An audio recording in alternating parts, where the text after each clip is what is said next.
जब भी वो एक पत्थर लाता उसकी पत्नी उसके लिए बिना आंखों वाली मछली बनाती, लेकिन अंधा आदमी नहीं जानता था कि वो मछली की आंखें निकाल देती थी।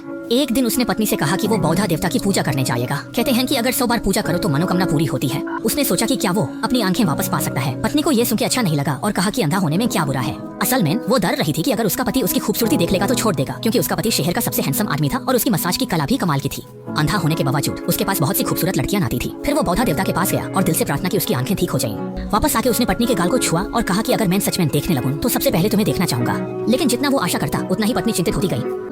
रात को अपने सोए हुए पति को देखते हुए पत्नी सोच में पड़ गई। अगले दिन आदमी हमेशा की तरह बौद्धा देवता के पास गया। इस बार उसने और भी ज्यादा मेहनत से प्रार्थना की, क्योंकि ये आखिरी बार था। लेकिन जब उसने आंखें खोली तो वो अब भी नहीं देख सकता था। वो बहुत निराश हुआ, सोचा कि दुनिया में ऐसे कोई चमत्कार नहीं होते। फिर वो उदास होकर घर आया और पत्नी को ये बात बताई।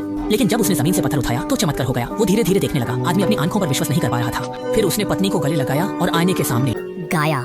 उसने देखा कि दोनों कितने अच्छे लग रहे हैं। उसे नहीं पता था कि पत्नी ने क्या मनोकामना मांगी थी, बस ये सोचा कि वो भी उसकी तरह ही थी। लेकिन जब आदमी की आंखें ठीक हो गई तो सब कुछ बदल गया। जो मछली वो पहले पसंद करता था अब उसे अच्छी नहीं लगती थी। 5 आंखों वाली मछली अब उसे पसंद नहीं थी, बल्कि उसे घिन आने लगी थी। एक दिन जब वो एक ग्राहक को मसाज दे रहा था, ग्राहक ने पूछा कि उसकी पत्नी कैसी दिखती है। क्योंकि आदमी बचपन से अंधा था, इसलिए उसके लिए खूबसूरती का कोई मायने नहीं था। उसने सोचा कि उसकी पत्नी एक सुंदर महिला है। लेकिन ग्राहक ने सिर हिलाकर कहा कि अजू बहुत आम सी दिखती है, वो तुम्हारे लायक नहीं है। लेकिन वो चुन अच्छी है। वो सिर्फ सुंदर नहीं बल्कि बहुत ही प्यारी भी है।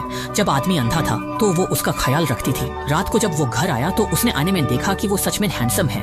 अगले दिन वो चुनचुन से मिला, जो उसकी आंखें ठीक होने पर बहुत खुश थी, और उसने उसे डिनर पर बुलाया। क्योंकि वो उसका पुराना दोस्त था, इसलिए उसने मना नहीं किया। उसने उसे सुशी खिलाई जो उसकी पुरानी मछली से बहुत अलग थी। चुनचुन उसकी तारीफ करती रही कि वो कितना हैंडसम है, और कहते हैं कि लड़की अगर लड़के को पसंद कर ले तो कोई रोक नहीं सकता।